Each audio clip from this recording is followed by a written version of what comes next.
مائل سٹون جو جسے کہتے ہیں نشانیاں کچھ ایسی ہیں اگر انہیں ہم دیکھ لیں ابھی تو سمجھ جانا ہے کہ ہم قیامت کے بہت زیادہ قریب آ چکے ہیں. وہ نشانیاں کچھ چھوٹی بھی ہیں اور کچھ بڑی بھی ہیں. اب علماء جو ہیں اسکالرس کہتے ہیں کہ سب کا الگ الگ کہنا ہے کہ کچھ جو نشانیاں کچھ 50 ہیں کچھ 70 ہیں اور کچھ 110 ہیں.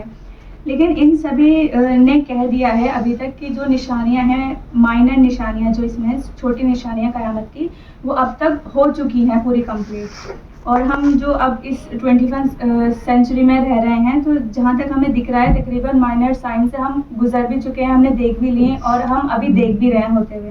مائنر سائنس مطلب چھوٹی نشانیاں. اور جیسے میں اگزامپل کے طور پہ بتاتی ہوں چھوٹی نشانیاں میں کہ ماں جو ہوگی وہ اپنے ماسٹر کو جنم دے گی. مطلب آج کل دیکھیے کہ اولاد اپنے ماں باپ سے اپنی ماں سے ہی کتنا اونچا بننے کی کوشش کرتی ہے. ماں اگر کچھ کہتی ہے تو ان کی آواز اپنی ماں سے زیادہ ہوتی ہے. تو آج کل یہ ابھی سے ہی ہے, چھوٹے بچوں میں ہی ہمیں دیکھنے کو ملتا ہے کہ کس طرح سے. تو یہ نشانی میں آتی ہے چھوٹی نشانی کہ ماں اپنے ماسٹر کو جنم دے گی. اور دوسری ایگزامپل میں یہ ہے کہ بڑی بڑی بلڈنگس جو ہیں وہ ہمیں دکھائی دیں گی جو ہے آج کے ٹائم میں ہم دیکھ پا رہے ہیں بہت آرام سے. اور جو گاؤں ہوں گے جو شہر ہوں گے ان کو تباہ کرنے کی کوشش کریں گے. جیسے کہ ہم دیکھ رہے ہیں کہ امریکہ اور دبئی میں کتنی بڑی بڑی بلڈنگس بنا دی گئی ہیں اور غزہ میں فلسطین میں کس طرح سے انہیں تباہ کرا جا رہا ہے. سوڈان کو دیکھ رہے ہیں کس طرح سے تباہ کرا جا رہا ہے. کہ جو لوگ ہوں گے وہ سیٹلائٹ سے کنیکٹ ہوں گے. یعنی اب آپ خود دیکھیے ہم اپنے گھر میں ہوتے ہیں ہمیں خود پتہ نہیں ہوتا ہمارے پڑوس میں کیا چل رہا ہے. ہمیں یہی نہیں پتہ نہیں ہوتا کہ ہمارے برابر والے فلور میں کیا چل رہا ہے. تو یہ ہے لوگوں کو پتہ ہی نہیں ہوگا کہ ہمارے آجو بازو میں کیا چیز ہو رہی ہے. ہم اپنے اندر ہی مگن رہتے ہیں جو انٹرنیٹ ہے فون کے اندر. تو یہ سب بات تھی مائنر سائنس کی یعنی چھوٹی نشانیوں کی. اب ہم بات کرتے ہیں بڑی نشانیاں.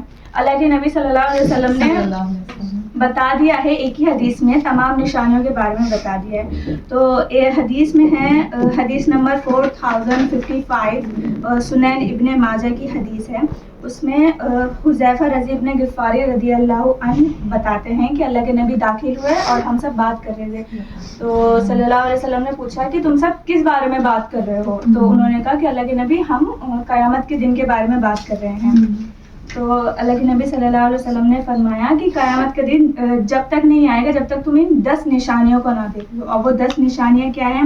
پہلی ہے اسموک یعنی دھکان, اور دوسرا ہے دجال المسیح دجال, تیسرا ہے نزول عیسیٰ ابن مریم, یاجوج و ماجوج, دعوت الارض, مغرب سے سورج کا نکلنا, دھواں جسے کہتے ہیں اسموک آئے گی یمن کی طرف سے اور لوگوں کو محشر کی طرف لے کے چلی جائے گی.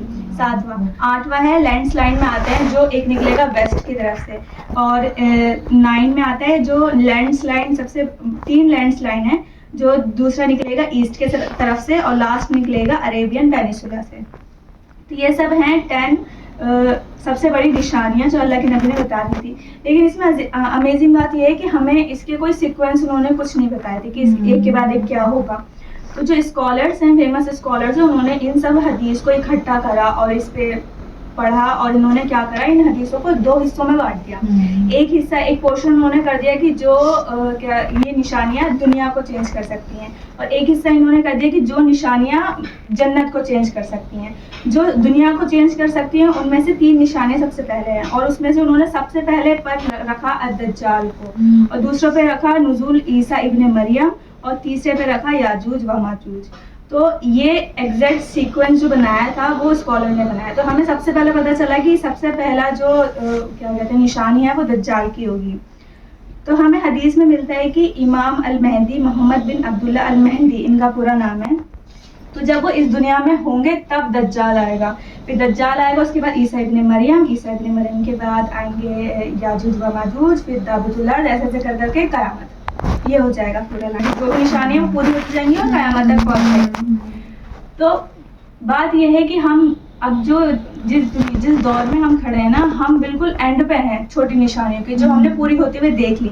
اب میں اگزامپل کے طور پہ بتاتی ہوں کہ چھوٹی نشانیوں میں پہلا یہ ہے کہ صلی اللہ علیہ وسلم کی پیدائش بھی ہے, ان کی ڈیتھ بھی ہے, اور جو انہوں نے مون کا کرا تھا, مون کو 2 حصوں میں بانٹا تھا, وہ بھی ان کی نشانی وہ چھوٹی نشانیوں میں حدیث ہے نا. آپ صلی اللہ علیہ وسلم نے کہا تھا میرے اور قیامت کے بیچ میں یہ 2 کے برابر کا فاصلہ ہے. ایگزامپل دیا جو بڑی نشانیاں ہیں کہ جیسے کہ ہم مالا لیتے ہیں مالا کا دھاگا ٹوٹ جاتا ہے، ایک سب نکلتی چل جاتی ہے. تو انہوں نے اس طرح سے بتایا کہ یہ موتیاں جو ہوتی ہیں مالا کے اندر، اگر وہ ایک ٹوٹ جائے اور ایک کے بعد ایک جو نکلتی چلی جائیں گی نا، ایسے ہی اگر تم قیامت کے 10 نشانیوں میں سے ایک نشانی دیکھو گے تو وہ اسی طرح ایک کے بعد ایک وہ ہوتی چل جائیں گی اور قیامت آ جائے گی. مطلب ہم انسانوں کے پاس اتنا مطلب ٹائم ہی نہیں بچے گا ہمیں کچھ کرنے کا.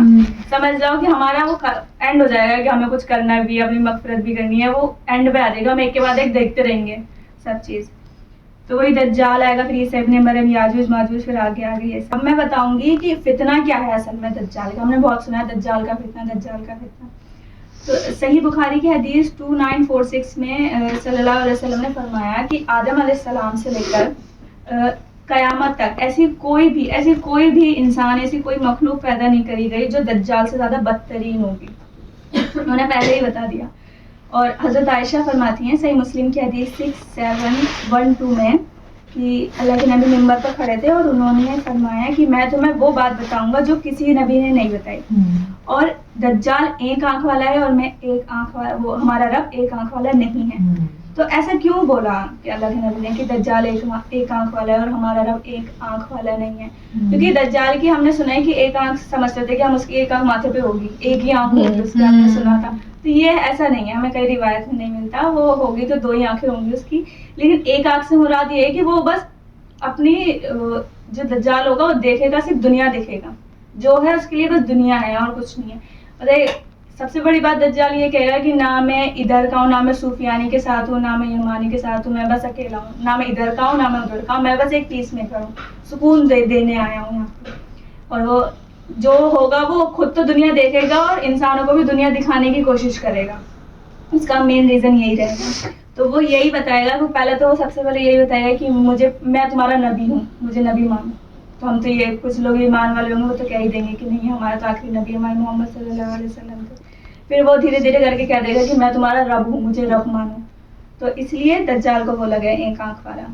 جو کرسچنس ہوں گے وہ بھی اسے فالو کریں گے، اور یہودی ہوں گے وہ بھی اس کو فالو کریں گے، اور مسلم بھی اس کو فالو کریں گے. ہم سمجھتے ہیں کہ یہ سب جو سائنس ہیں، جو 10 سائنس میں نے بتایا قیامت کے، کہ ابھی تو بہت دور ہے، ابھی تو اتنا ٹائم ہے نہیں، آرام سے رہ لیتے ہیں.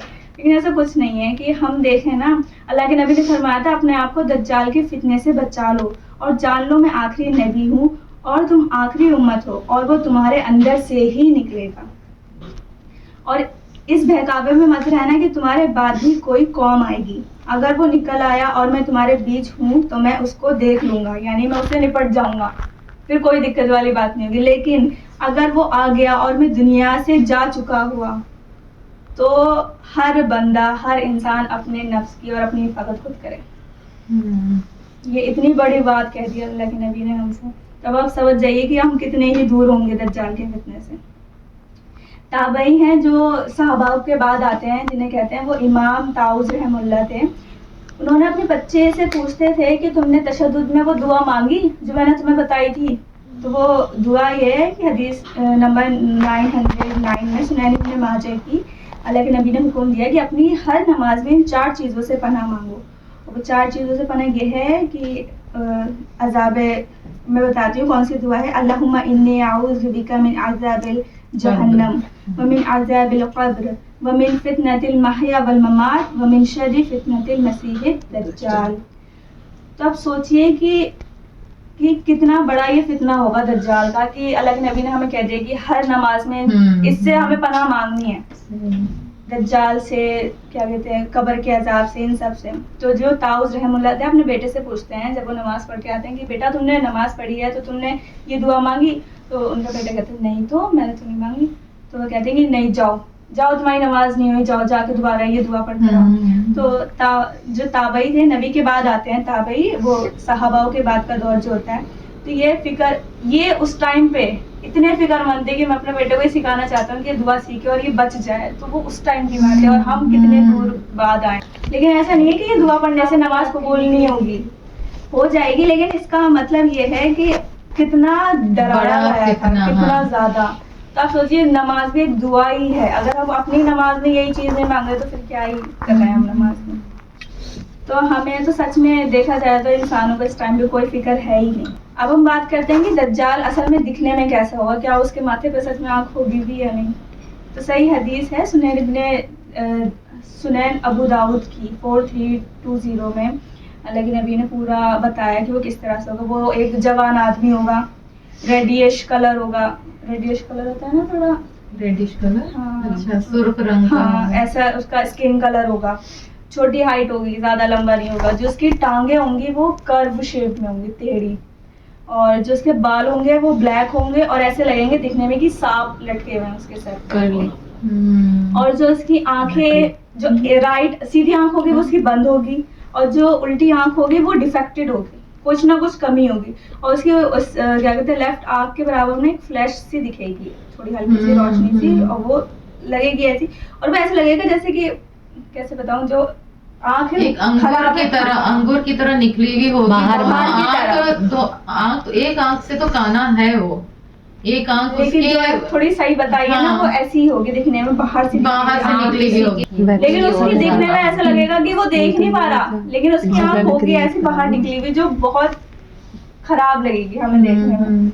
اور جو اس کی جو کیا کہتے ہیں اللہ تعالیٰ نے بتایا کہ وہ کیسا ہوگا, وہ تو بدترین ہوگا ہی, لیکن پھر بھی اس کے بعد لوگ اس پہ بلیو کر لیں گے کہ وہ رب ہے, مان جائیں گے لوگ کہ یہ ہمارا خدا ہے. اس کی گردن نہیں ہوگی, کچھ لوگ دیکھیں نا گردن اتنی چھوٹی ہوتی ہے, لیکن اس کی جو گردن نہیں ہوگی وہاں پہ موٹا سا ہوگا, کچھ ایسا جھکی ہوئی سی ہوگی کندھے ٹٹ سے, تو بنا گردن سے ہوگا. تو آپ سوچیے کیسا لگے گا وہ دکھنے میں بنا گردن کا, آنکھ ایسی ہوگی, بال ایسے ہوگے, چھوٹی ہائٹ کا, ٹیڑھی ٹانگیں ہوں گی, اور پھر بھی لوگ اس پہ یقین کر لیں گے کہ یہ ہمارا رب ہے. مطلب وہ بتائے گا, سب چیز کرتے دکھائے گا اور لوگ اس پہ یقین کریں گے. اور جو کیا کہتے ہیں, اور یہ آدم علیہ السلام کی اس میں سے ہوگا, کریشن میں سے ہوگا, آدم علیہ السلام کی اولاد میں سے ہوگا, اور کیا کہتے ہیں اس کی کوئی اولاد نہیں ہوگی. وہ یہی تو بتایا کہ وہ ہم میں سے ہی نکلے گا. تو اب بات کرتے ہیں کہ اسے دجال ہی کیوں بولا گیا ہے. دجال جیسے مسیح کہتے ہیں, مساح سے ہے. ہمیشہ نا کوئی بھی ورڈ آپ کو اگر یاد رکھنا ہے نا, روٹ ورڈ دیکھو, یا اس سے ریلیٹڈ کوئی ورڈ آپ لوگوں کو پتا ہوگا, جیسے مساح کرنا, سر کا مسا, پیر کا مسا چھوتے ہیں نا, مسا کا مطلب چھونا, تو اسی سے مسیح ہے. تو دجال سے بھی کو بھی ایسے ریلیٹ کر کے دیکھو. دجال کو اس لیے بولتے ہیں دجال, وہ نکلا ہے دجل سے, دال جیم لام, دجل سے, اس کا روٹ ورڈ ہے دال جیم اور لام, دجل, جس کا مطلب ہے جھوٹا. جھوٹا جو سچ کو جھوٹ دکھائے, جو سچ کا جھوٹ ہو, یہ نکلا ہے. اور اسی سے نکلا ہے دجال نام, جو سب سے بڑا جھوٹا ہے دجال. ہر جھوٹ کو حق کر کے دکھائے گا, ہر حق کو جھوٹ بنا کر. اللہ تعالیٰ نے اس کو بہت ساری طاقتیں دی ہوں گی, اصل میں ہماری ہی آزمائش کے لیے ہی آئے گا. دنیا کے برے جنات, شیاطین اس کی مدد میں لگے ہوں گے سب دجال کی. یہ حقیقت ہے, سارے فتنے جو شر والی چیزیں ہیں نا, وہ سب اس کی مدد کریں گے دجال کی. اور یہ اصل میں کرے گا کیا, آسمان کو کہے گا بارش ہو جائے, اور بارش ہونے لگے گی, شروع ہو جائے گی. اگر وہ مطلب سمجھ جائیے ہم یہاں بیٹھے ہیں اور اس نے باہر سے ہی بس کہہ دیا کہ بارش ہو جائے, بارش ہوتے ہوئے ہمیں دکھنے لگے گی ابھی اسی وقت, اگر وہ آ جائے. صحیح مسلم کی حدیث ہے 2939 کی. اگر وہ زمین کو کہے گا کہ ہری بھری ہو جا, اور وہ اسی وقت ہی ہری بھری ہو جائے گی, ہمارے سامنے ہی سوکھی زمین میں ہریالی دکھنے لگ جائے گی ہمیں. اور اگر جس زمین میں ہریالی ہوگی اور وہ کہے گا کہ بالکل سوکھی ہو جا, تو وہ سوکھی ہمیں دکھنے لگ جائے گی اسی وقت, اور ہم بس آنکھیں پھاڑ کے دیکھتے ہی رہ جائیں گے کیا ہو رہا ہے, یہ کیا ہو رہا ہے. اور وہ پہاڑوں کو ساتھ لے کر چلے گا, ایک طرف سفید میٹھا ٹھنڈا پانی ہوگا, اور ایک طرف ہوگا دریا, اور ایک طرف ہوگا آگ کا دریا. اس کے ایک سائڈ پر جنت ہوگی اور ایک سائڈ پر جہنم ہوگی. کیونکہ وہ دجال جھوٹا ہے, تو اس کا مطلب ہے جو بھی وہ چیز لے کے چل رہا ہے وہ جھوٹی ہے. اگر وہ ایک طرف جنت لے کے چل رہا ہے تو وہ ایک جہنم ہے, اور ایک طرف جہنم لے کے چل رہا ہے تو ایک جنت ہے. تو اللہ کے نبی صلی اللہ علیہ وسلم نے کہا کہ اس کی جنت جہنم اور جہنم جنت ہوگی. اگر وہ تمہیں پکڑ لے اور آنکھ بند کر کے آگ والے میں کود جانا, یعنی جہنم میں کود جانا اس کی, اور میٹھے ٹھنڈے پانی یعنی اس کی جھوٹی جنت میں مت جانا. یہ ساری چیزیں فزیکلی کیسے پاسبل ہے؟ تعالیٰ اس کو دے گا طاقت ہے, ہم یہی تو نہیں بتا پائیں گے کیسے ہو رہا ہے. کرے گا وہ سب کام, تاکہ ہم سب کو وہ ہمارا ایمان پرکھا جائے گا. لیکن یہ ساری چیزیں نا حدیث سے ثابت ہیں, اس لیے ہم لوگوں کو بس یقین کرنا ہے, غیب پر ایمان رکھنا ہم ایمان کا ایک حصہ ہے. ہمارا پورا دماغ یہی بولے گا کہ یہ تو جنت دکھا رہا ہے اور یہ تو جہنم دکھا رہا ہے, یہ تو بالکل دکھنے میں ایسی دکھ رہی ہے, پھر کیسے جھوٹ ہو سکتی ہے. لیکن جن کے دل میں یقین اور ایمان ہوگا ان کا دل کہے گا نہیں یہ رب نہیں ہے, یہ ہمارا رب نہیں ہو سکتا. ایمان والے سچے مخلص ایمان والے بندے اس کو پہچان لیں گے. اس لیے کام کیا کرنا ہے, اپنے ایمان کی مضبوطی, اللہ سے مضبوط تعلق اور علم حاصل کرنا. کون سا علم؟ قرآن کا علم. یہ نہیں کہ کوئی کسی نے کچھ کہا تو ہم نے سچ مان لیا اور اس کو فالو کر رہے ہیں. دجال بھی تو ایسے ہی کہے گا, وہ کہے گا ہم لوگ کچھ بھی کہے گا ہم لوگ ہاں یہ بھی سچ ہوگا, ماننے لگ جائیں گے. پھر اس لیے اب جو ایمان پر کام کرے گا نا, قرآن پر محنت کرے گا, قرآن سے جڑا رہے گا, وہ دجال کو پہچان لے گا اللہ کے اذن سے. یہ تو تھا, اور وہ ایک فتنہ یہ دکھائے گا کہ انسان کو قتل کر دے گا اور اس کو زندہ کر دے گا, جو زندہ ہوگا اس کو قتل کر دے گا. جیسے کہ کوئی ہوگا انسان, اس کے والدین گزر چکے ہیں, تو کہے گا کہ میں تمہارے والدین کو زندہ کر دوں اور تم مجھے رب مانو گے؟ تو کہے گا نہیں, کیوں مانو گے میں تمہیں رب, تم یہ کر ہی نہیں سکتے. کہے گا میں کر کے دکھاؤں گا اور تمہیں مجھے رب ماننا ہے. اور وہ اسی انسان کے سامنے اس کے والدین کو زندہ کھڑا کر دے گا, اور اس کے والدین زندہ ہو کے اس سے کہیں گے بیٹا ہمیں تو زندہ کر دیا اس نے, اب تم اس کو رب مانو, یہ ہمارا رب. تو کیا اگر والدین دیندار ہوئے نہیں, لیکن اصل میں اللہ کے نبی نے فرمایا کہ مستحی نہیں, مستحی میں والدین نہیں رہیں گے, وہ اصل میں والدین نہیں ہیں, وہ بلکہ دو شیاطین ہوں گے جو اس کا ساتھ دے رہے ہوں گے. کیونکہ ہر شر والی چیز, ابلیس کا لشکر سب اس کے مددگار ہوں گے, تو وہ سب اس کی مدد کر رہے ہیں. جیسے بولے گا وہ کر کے دکھائیں گے, اطراف سے سب اس کے مددگار رہیں گے.